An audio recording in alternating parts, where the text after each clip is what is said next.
Living on the streets, sleeping on the floor, and lining up for handouts are quickly becoming a way of life for some Grand Bahamian families, and that's according to charity administrators on the island, who say more Grand Bahamians are at risk for poverty. Soaring costs coupled with the little to no job prospects have made life on that island especially tough for residents.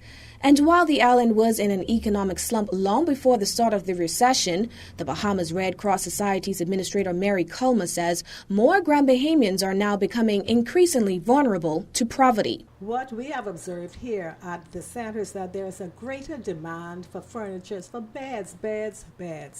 But there are many families who are sleeping on the floors around Grand Bahama, and in a new sector of persons, I refer to those persons as not necessarily poverty, but at-risk poverty. New persons who would have been gainfully employed over the years now find themselves in serious dilemmas with their families. They no longer have jobs. They cannot afford their rents or their former accommodations, and they have to settle for less. And sometimes less means no furniture at all in those apartments where they're existing. Over at the Salvation Army, the situation is quite similar. Captain Roger Compton explains.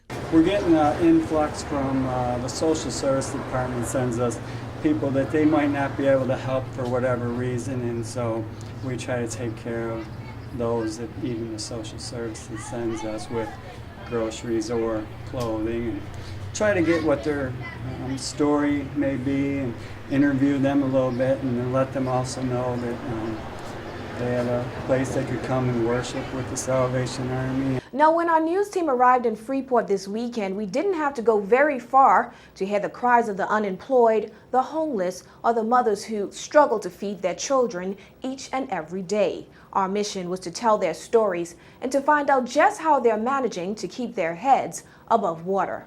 From West End to East End and everywhere in between, the grim situation was all the same. We also came across residents and business owners who refused to speak with us as they were simply sick and tired of talking over and over without seeing any results. What's helped us a little bit is the cash for gold situation. But as you can see, we have a police officer on duty all the time, so we scrutinise everyone who comes in. And that's what's keeping us afloat. That's what's paying the bills right now. The economy in Grand Bahama is zero out completely. The poor people can't send their children to school. They can't send them, they can't pay for their mortgage. They can't pay their light bill, water bill, and things. These are terrible things. We need to get decent people in here to protect the poor people. I've been out here from 6 o'clock. I leave home at 5:30 this morning. And I start to work right here. I think I make about $25 to $30 all day. And it's almost 5 o'clock. And it's almost time to go home. And what I go home with? Nothing. Very, very hard. Right now the banks own me.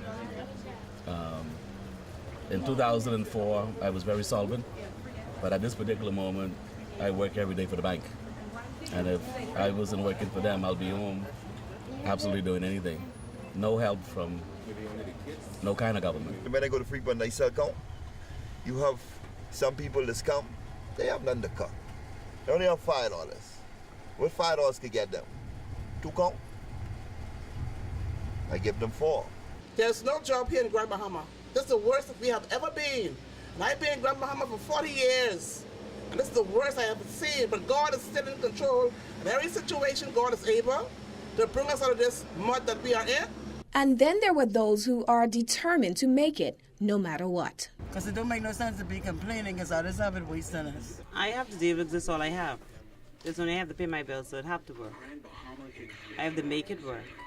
I know we throw on sales which you lose, but you have to do something. Because nothing is happening here in Grand Bahama for us. I consider myself to be one of the lucky ones because I have a regular 40-hour job. But from having friends and family, they have been going through a lot of hard times, and they have my sympathy and concern. But as for how to fix it, That's another question. For JCN News, I'm Karissma Robinson.